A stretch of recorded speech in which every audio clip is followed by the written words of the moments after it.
Hi, Joseph Rittenhouse here. I am in Roland Heights, California. Came back to California. This city is special for me because it's where I first started to learn Chinese when I was 20 years old. There's a heavy Chinese speaking population here, so it gave me a little world to practice my first Chinese in. Also, Roland Heights is a place where I spent, I'm gonna say 1,000 hours just sitting in cafes, drinking tea, studying, memorizing financial education terminology, memorizing all things about mortgages and loans and apartment complexes. And so it gave me a place to save my money and pass the time, and gave me places to relax and study. I'm talking about two words today: leverage, and which is also a little bit related to credit and credibility. The first time I learned about the word leverage was in a financial sense, and that's the way we usually use it, is leverage with money. When you go out and buy a rental property, or you just buy a house in general, let's say the house is $100,000.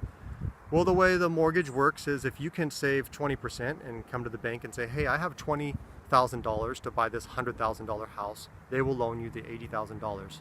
That's using leverage. The word leverage, you're using a little bit to control a lot. So if you can come up with 20%, the bank will loan you 80%. And think of a lever. I can use a little lever this long to lift a 300-pound stone. So you're using a little $20,000 to control a $100,000 asset. And the way it works in America, you can just borrow all day long. I could do 20,000, give me that house. 20,000, give me that house. 20,000, give me that house. So if you can have like 6, 8, 10, if you can have $100,000 of cash, you can buy 5 houses that are $100,000.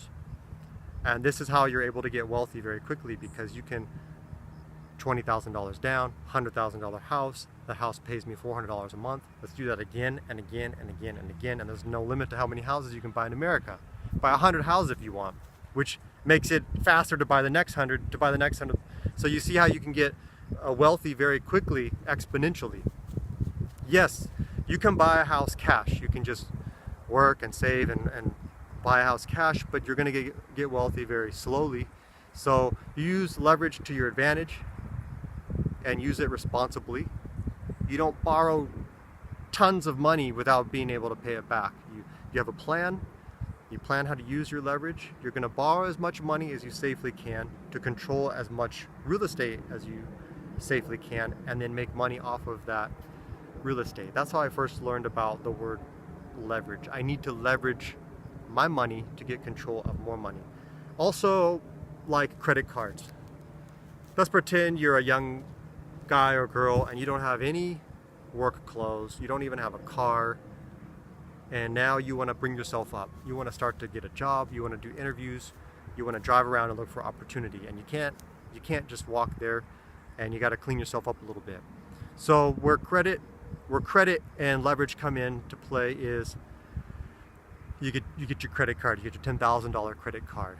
So the bank is letting me use leverage here. I have $10,000 that I can put on this credit card, but I'm only going to have to make a $50 a month payment. So $10,000 credit card, but I only have to pay $50,000. That's again using leverage. Now what you're supposed to do, if you're a responsible person, grown up, a big boy or big girl, is use leverage responsibly. I'm supposed to say, you know what? I'm going to make these $50 a month payments. I'm going to use this $10,000 to go get a car, to get some nice clothes, so I can go out and get some education, training, get a job, get my income up, so I can pull myself up. Then I'll use that income to pay off that debt, and then I'll go back to the bank and say, hey, look, I was responsible with your money. I leveraged it. I used it to my advantage. Now I'd like some more money to get a house, and I'm going to rent that house out, and I'm going to make profit. I'm going to buy more houses. That's how you start to work your way up. An irresponsible person would just keep swiping the card and buy Xbox, clothes, too many clothes, too fancy of shoes, too fancy of a car, and now they've got these payments. They didn't use it responsibly to go out and get a better job, better training, and bring themselves up. That was using leverage and credit irresponsibly. So you're supposed to be using those little monthly payments to pull yourself up. Use it responsibly. And like with loans, like with credit cards, you should never have so much leverage where you're borrowing so much money that you'll never be able to pay it back down. What I do with rental property is I borrow money using a little bit of money, put a little bit of money down, then I can control this much property, and I start to make money off of that property, and I pay off the money I owe, and I borrow more money to get more property. Actually, I would like to borrow as much money as other people would give me because I know what to do with it.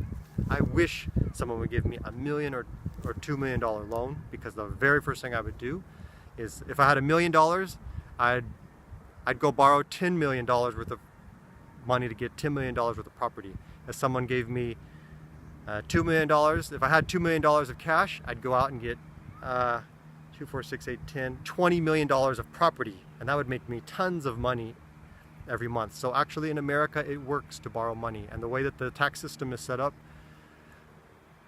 this is another subject for another video.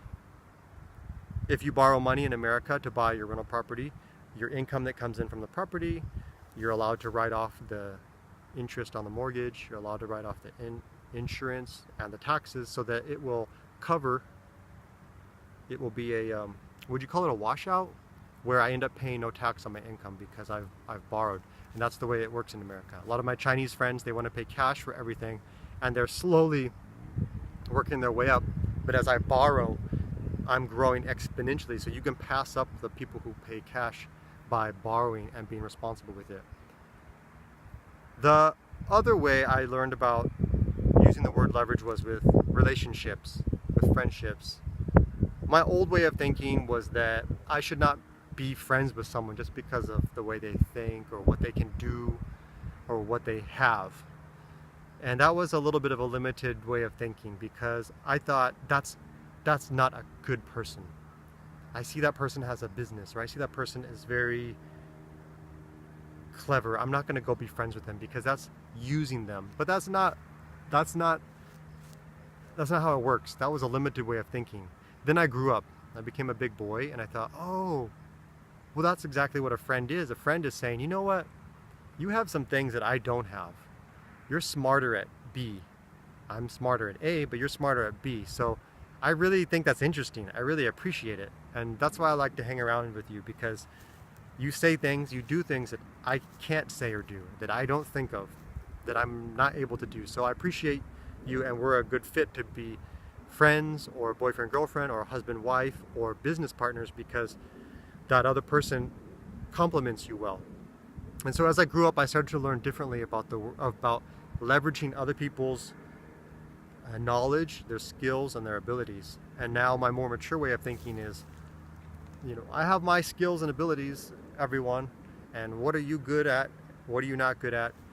And you try to put yourself with people where it's a win-win for both of you, where I can help you. I'm an interesting person for you to be around, and you're an interesting person for me to be around. So actually, friends are people that you appreciate for their differences, and you appreciate them, and you're leveraging each other to help each other out.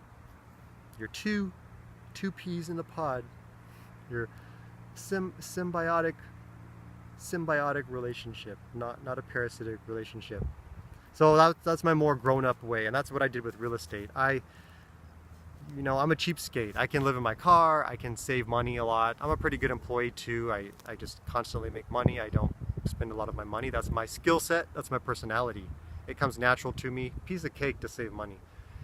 There's other people that are, I got my rental house.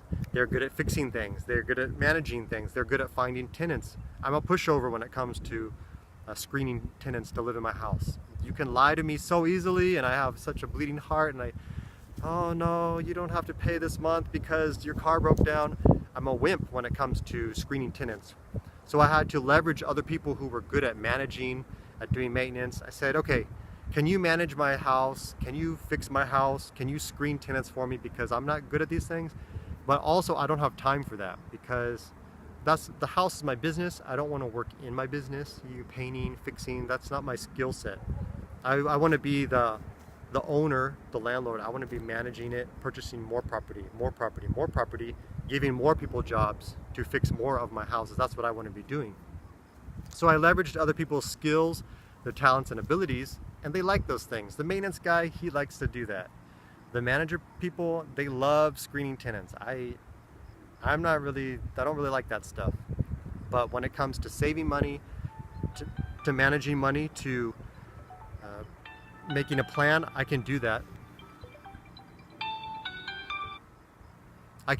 So that's my skill set. So I leverage these other people. And then when I got into apartment complexes, I don't know anything about apartment complexes. So I start to network and meet with people, and I'm like, hey, I'm a cheapskate. I can save hundreds of thousands of dollars. And then other people were able to leverage my skills, that I had cash. They needed cash, so we put it together. We leveraged each other and purchased apartment complexes. So for me to learn how to purchase an apartment complex and how to manage it, and if I could even get a loan to do that because the banks wouldn't trust me. So I saved years of my life by just saying, hey, you know how to do it, you've been doing it, I got money, let's work together. Symbiotic relationship benefits both of us. So that's the way I think of it now. Then the most recent way I've learned to use leverage was someone was talking about it in an emotional sense. They said people leverage things in their life for their happiness. And what he meant was that some people inside, they're not very happy. They've let things get in the way of their happiness, right? Because we're born happy creatures. We're not born angry or frustrated. We're born happy. And then we let all these ideas and these perceptions and these concepts make us angry. And then people think, I'm going to buy this, I'm going to own that, I'm going to get that, and it's going to make me happy. And just like leveraging money to buy a house, just like leveraging other people's skills, talents, and abilities to work with each other, some people use objects in their life to leverage their happiness. They think this car is going to bring me up a little bit inside, it's going to make me a little bit more happy. This house that's so beautiful, hey everyone, look at my house, now I feel better. So they're leveraging possessions in their life. They're leveraging this pile of money to make themselves happy. And so that's the most recent way I've come to understand the word leverage. So it's a really fascinating word. It's not only financial, but it can be used with people. It can also be used emotionally. Also a little bit tied in with the word credit and credibility. You have credibility with friends, with family, with the bank, which allows you to leverage them. Your friends let you borrow something. Your friends ask you for help. You do a good job. You have credibility with your friends now. Your family, they loaned you money. The bank loaned you money. You did a good job. You paid it back on time, maybe even early. Now they trust you. You have credibility. You have credit, your friends, family, and the bank. So that allows you to come to the bank and use leverage. It allows you to leverage the people around you because now you have credibility with them. So you can start to use leverage to advance yourself because people have given you credibility and they trust you. Even with books, a lot of the books that I read are not books that I found. I didn't go out and randomly look through websites to find books. Actually, for the last 10 years, since I started reading again, all the books I read are books that other people have recommended. Maybe this person is good in psychology and they recommended these 5 books. I just go read those books. This person is a successful property investor. They look to be very well-rounded, good character, and they say read these 5 books. I just go read those 5 books. Actually, most of the books I read are not books that I found to read. I don't have time to just go around and randomly find books, and I don't just read randomly. A lot of the books that I read are books that people that I respect have recommended to read. So I'm leveraging their time to benefit me. I say, you look happy, successful, good character, well-rounded. What book should I read? Done. I get the books, I go read them, and it just immediately lifts me up instead of me trying to figure it out all on my own. I got an experiment for you, a thing to practice. Next time you go eat, just ask the waiter, what's your favorite thing? And they're probably going to tell you something that they like to eat. Or say, what's the sweetest thing or the most salty thing? Whatever you like to eat, just ask the waiter, what's the thing that tastes the most sweet? I want something sweet. And they're going to tell you right away. The reason why this is practicing is because you're going to see how much faster you get to what you want if you just ask people for help and you don't try to do it all on your own. And this is something I do with eating, when I travel, when it comes to money, when it comes to reading books, when it comes to knowing how to do something. I just ask people. When I was just doing my trip from LA to Daytona Beach and back to LA, I'd show up in a city, I'd be eating my breakfast, and I would ask people, where should I go? What should I see? What should I do? And I'd ask 2 or 3 people the same question, and sometimes their answers would overlap, and that would be my answer. That's what I should go see, that's what I should go do, because everyone is talking about this thing. I just leveraged their time and their experience. Instead of me trying to read all these travel websites, and a lot of times if you just go straight to the people that live there and ask them what you should see and do, they're going to give you the locals' advice, which is usually the best advice for what you should go see. So that's leveraging. Practice leveraging when you go out to eat, when you travel, leverage. Just start practicing and you'll notice, this is kind of faster if I just ask people for help, if I just ask people for the answer. And this will teach you to be more humble and not try to do everything on your own. And that's why in my own life I've become less of a doer and more of an orchestrator. I'm just a lifelong student, and I just ask questions every day. And I ask questions and I get the answers, and I just organize the information because I don't have all the answers. I'm not good at everything. So I leverage other people to benefit me. So instead of being the person who does things, I'm just becoming the orchestrator of other people's skills, talents, and abilities in my life. And in closing, that's what I do with these videos. I'm actually leveraging you right now.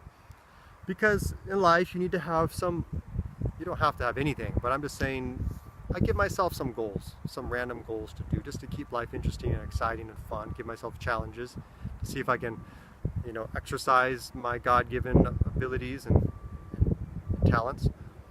And I'll give myself a goal out there. I'll say, Joe, let's take your knowledge, your skills and abilities, and let's be a financial educator who travels around the world. So I'll put the goal out there, and I'll say, well, you're pretty good at making videos. You have some experience doing that, and with Photoshop, and you know a little bit about audio equipment and stuff like that, and you've been a little bit of a public speaker before in your jobs and in your teaching before. So let's put this goal out here to be a financial educator, world traveler. And now I'm leveraging you, because the word leverage, I could have just read about it. The word credit, I could have just read about it. But now, because I'm the identity of a financial educator, I need to do a good job to prepare my notes before the video so that the video makes sense. And I have to ask myself, well, how am I going to tie in the word credit to leverage? And what examples am I going to use? And how am I going to make sense? And how am I going to speak clearly? And it's because I'm leveraging you. I'm using you to make myself have to do a good job. And I watch a lot of other people's YouTube videos, and I get their ideas about using beautiful backgrounds. I watch how they make their videos, their body movements, the way they speak, and I get all these ideas, and then I leverage you, and I leverage this channel to benefit myself. Even if no one watches this channel, I've already used the channel to benefit myself. So I'm leveraging you. I'm also leveraging YouTube's resources, the infrastructure that they built. There's a website called YouTube, and I can just use all the infrastructure that they set up for my benefit. And you can leverage my knowledge and my skills and abilities with financial education and being a landlord and a partner and in purchasing multifamily properties. And you can also leverage YouTube's infrastructure to just sit there and swipe and say, what's the best answer? What should I do? Let me watch a video. And you can do that. So you're leveraging me, I'm leveraging you, we're both leveraging YouTube's infrastructure. Go out there, start practicing, leveraging every little thing. It's a word that we use every day. We're always leveraging. We didn't build the roads. The city had to collect the taxes, and they had to have engineers who were educated had PhDs who designed the roads. We're leveraging all the time. People who made your phone, people with master's degrees and PhDs, they designed the phone, and the marketers had to sell the phone, and the advertisements, you're leveraging people all the time. So, but go out there, ask the best thing to eat, the best place to go, the best thing to do, and you'll start to see, oh, this is faster and more effective, and you'll start to become more humble. You'll back off. You'll start to just ask for help more. from Roland Heights, California. Have a good day, and I'll see you in the next video. Oh, hi, mountain lion. Oh, hi. Hi, cougar.